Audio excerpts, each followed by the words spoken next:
বৌদি কিছু খেতে দাও না, সকাল থেকে কিছু খাইনি, খুব খিদে পেয়েছে। খিদে?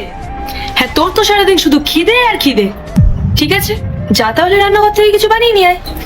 ভাই, তুই যে কি খাবি রে? দিদি, আজ ওই রোজকার ওই রুটি তরকারি খেতে ইচ্ছা করছে না, আজ একটু লুচি আর আলুর দম বানাতে পার না? শুনলি তো, যা, আজ আমাদের ভালো কিছু খেতে ইচ্ছা করছে, লুচি আর আলুর দম বানিয়ে নিয়ে আয়। যা যা, তাড়াতাড়ি যা। বৌদি তুমি তো জানো যে আমি ভালো রান্না করতে পারি না, ভুলভাল হয়ে গেলে তোমরাই তো তারপর আমাকে বকবে। এটাই তো তোর সমস্যা। আল্লাহর নামটি দেখে যে এড়িয়ে যাবে তার মনের ইচ্ছা কখনোই পূরণ হবে না। তাই আল্লাহর এই নামটির জন্য একটি লাইক এবং সাবস্ক্রাইব করে যাও। করতে পারে না, আবার খাওয়ার সময় তো সবার আগে চলে আসো। আমার দাদা যে টাকাটা পাঠায় সেই টাকাটা দিয়ে বাইরে থেকেই তো আনিয়ে নেওয়া যায়। তুই কি জানিস যে তোর দাদা কত টাকা পাঠায় আর না পাঠায়? আরো যে কত টাকা পাঠায় না, তা দিয়ে আজকালকার বাজারে কিছুই হয় না। আর অর্ধেক টাকা তো তোর পড়াশোনার পেছনেই চলে যায়। কখনো এই পরীক্ষা, কখনো এই প্রিপারেশন, কখনো ওই কোচিং, কখনো দামি বই, সব টাকা তো ওখানেই বেরিয়ে যায়। এবার একটু নিজের হাতে কাজ কর, তাহলে সংসারের খরচটা কমবে।